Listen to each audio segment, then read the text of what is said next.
रेसिपीमध्ये तुमचं स्वागत आहे। आज मी शेवयाचा उपमा बनवणार आहे। पहिल्या शेवया भाजून घ्यायच्या आहेत तेल टाकून।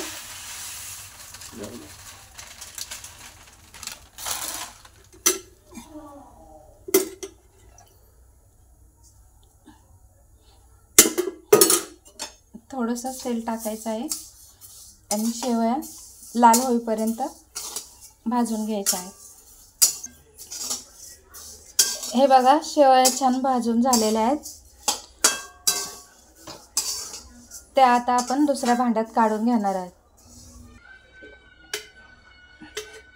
2 पळी तेल घालायचे।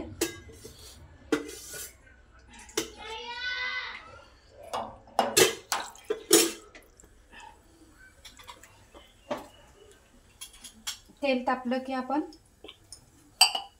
1 मोठा चमचा मोहरी घालायची।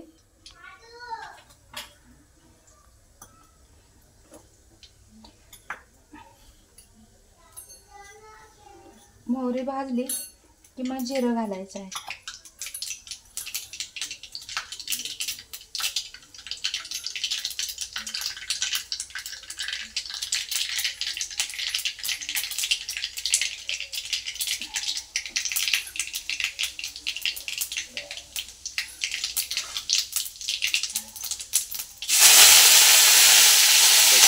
कढीपत्ता टाकायचा।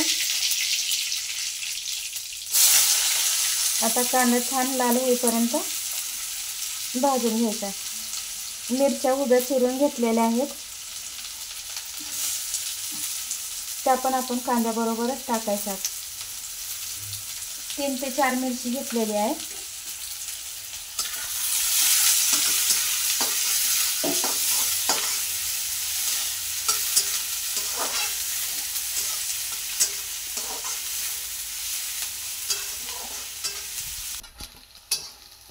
हे बघा, कांदा छान लाल झालेला आहे। आता त्याच्यात पाणी घालून आपण पाण्याला उकळी येईपर्यंत ठेवायचं आहे। पाणी 1 ते 2 ग्लास ओतायचं आहे। मीठ चवीनुसार टाकायचं आहे। मी 1 चमचा घातलेला आहे। साखर 1 चमचा घालायची आहे आणि टोमॅटो वरतून टाकायचा आहे।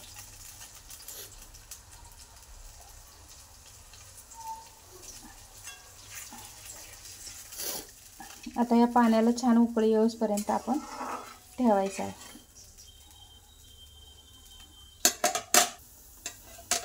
हे बघा, पाण्याला छान उकळी आलेली आहे। आता आपण त्याच्या शेवया सोडून द्यायच्या आहेत।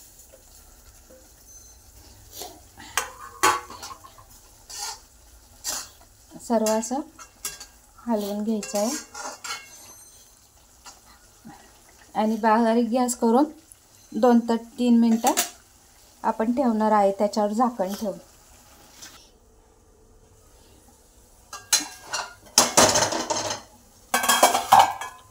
हे बघा, आपला शेवयाचा उपमा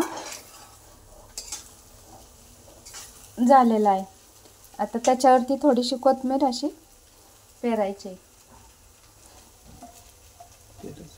झटकीपट नाश्त्याला काय आठवत नसेल, सकाळ सकाळचं तर करण्यासाठी योग्य आहे। हे बघा, आपला शेवयाचा उपमा झालेला आहे। तुम्ही पण घरी नक्की बनवा। थँक्यू, धन्यवाद।